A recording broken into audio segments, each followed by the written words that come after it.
Tapos ito guys, itong incubator na to is pwede sa chicken, sa duck, andito naman siya nakalagay sa dove, sa bird. Nasubukan ko na siya sa Peking duck. Nakapapisa na tayo dito ng 16. Doon na ako na 16 kasi nagkaroon ako ng pagkakamali. May instruction din siya na hindi ko na nasundan. May pangit pala rin yung bukas ng bukas. Guys, dito tayo ngayon is ipiprepared natin uli ng panibago ang aking fully automatic incubator, portable automatic egg incubator yan. Siya is with solar. Pag nag-brown out, may sagot tayo sa brown out. Ito yung kanyang i-assemble natin guys, yung ating portable incubator. Yan. Tinaasan ko lang doon, gawa na masyadong mababa. Yan na siya guys, nilagay ko na siya. Tapos meron siya nitong meron siyang ruler na di bali 8 pieces ito, 8. Ilalagay natin siya doon. Ganto guys mag-install nitong portable automatic incubator natin. Dito mo siya ilalagay. Ganun lang siya kadali mag-assemble ha. Tingnan niyo. Lagay mo lang. Tapos ito guys, itong ating incubator na to is hindi ka na guys problema kasi ito is matic siya na every 2 hours.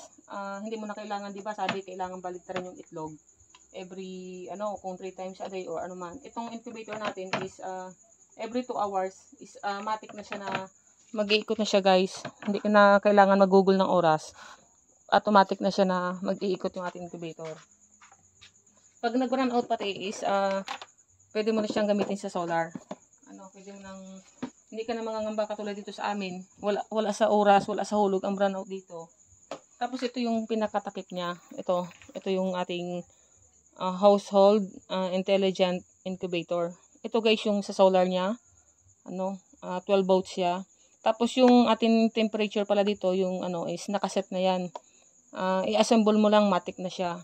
Tapos, every 2 hours, mag-iikot siya. Hindi ka na maaabala. Tapos, yung power natin is 80 watts. 80 watts siya.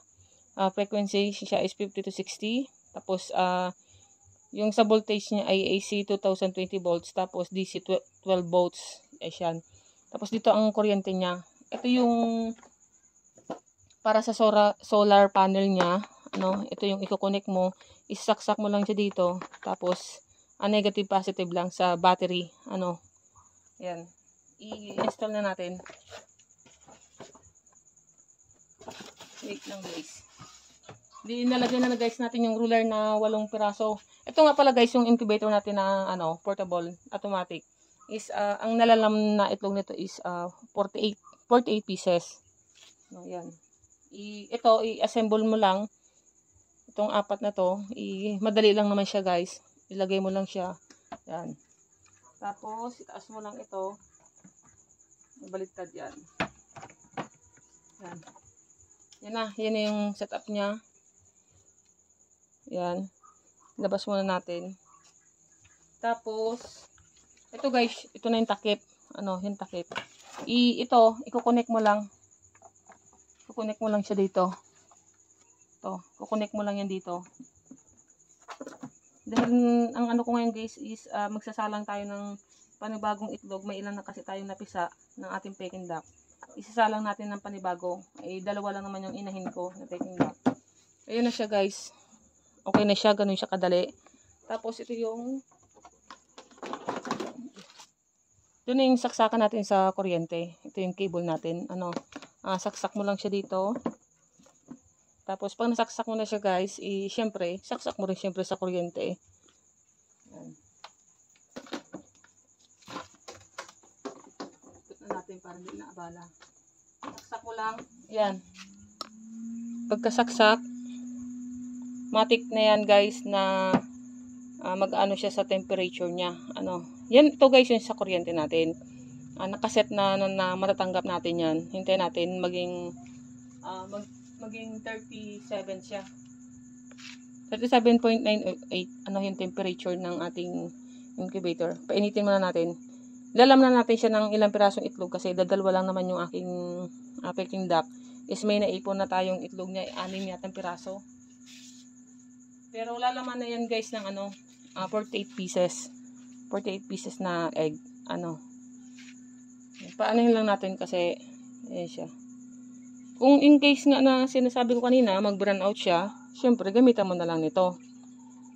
Isaksak mo yan dito, hugutin mo ito, hugutin mo yan, tapos ito isaksak mo dito para sa 12 volts natin sa battery, o kung may solar kayo dyan, gamitin mo na.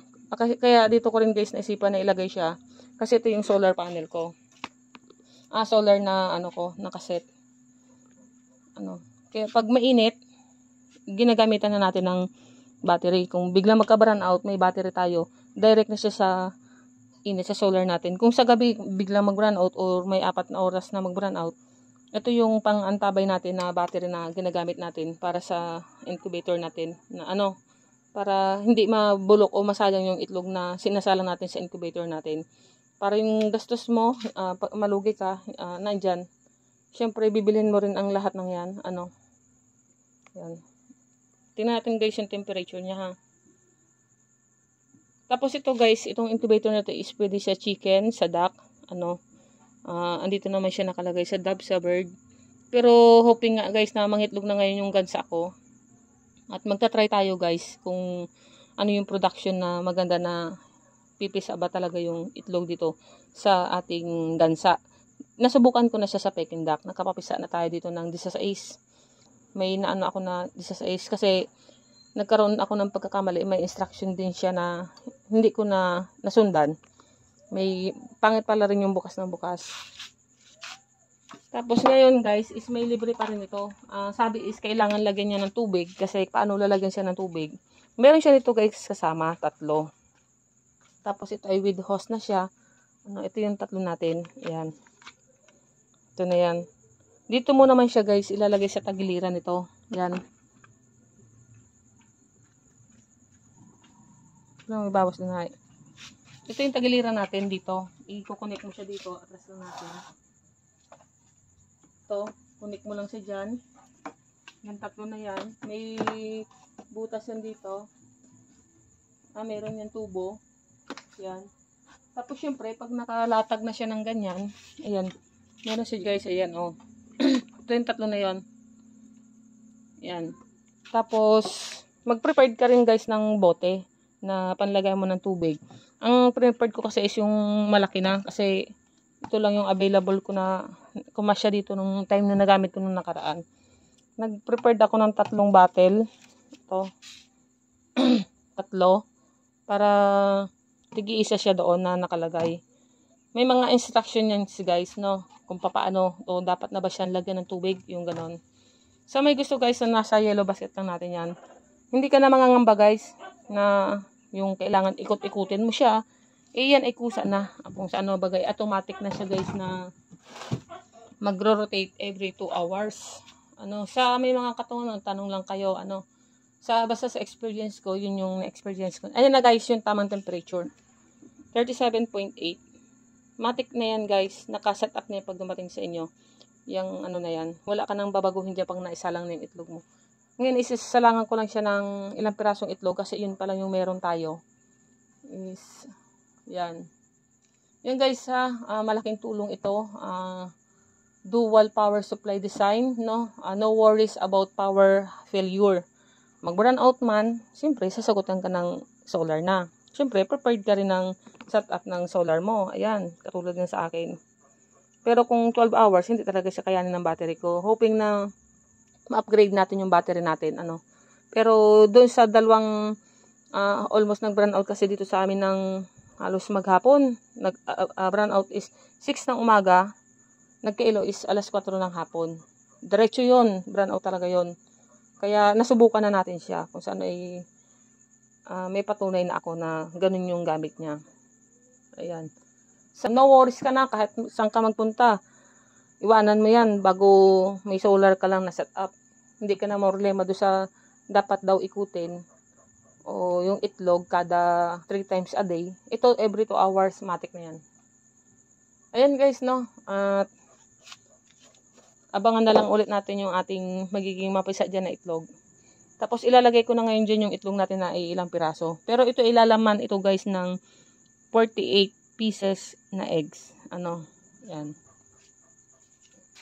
Ayan guys, is ito, ilalagay ko na yung 6 na itlog na naipon ko. Kasi every day, nangingitlog yung 2 kong gansa. Napa-stop yun, pero ngayon is dire-diretso na siya. Ngayon isasalang ko na siya. May mga number yan guys, kung kailan sila napisa, na itlog ng Peking duck. Ito ha, Peking duck. Ilalagay ko na tong 6.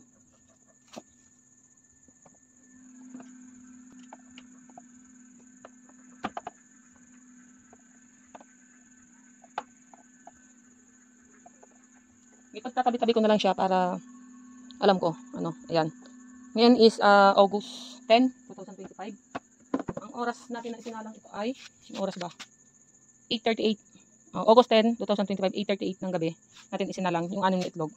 Ita-try ko lang guys, ano, kasi tayo ibaguhan pa sa larangan ng ganito. Kaya, abangan natin, ibig sabihin means, sa 28 ng, 28 days niya is, kung pipisa na yung 6 na yan. Kung sabay-sabay silang mapisa. Yun lang guys for today's videos. At kung yun lang guys, maraming salamat at God bless all sa inyong lahat. And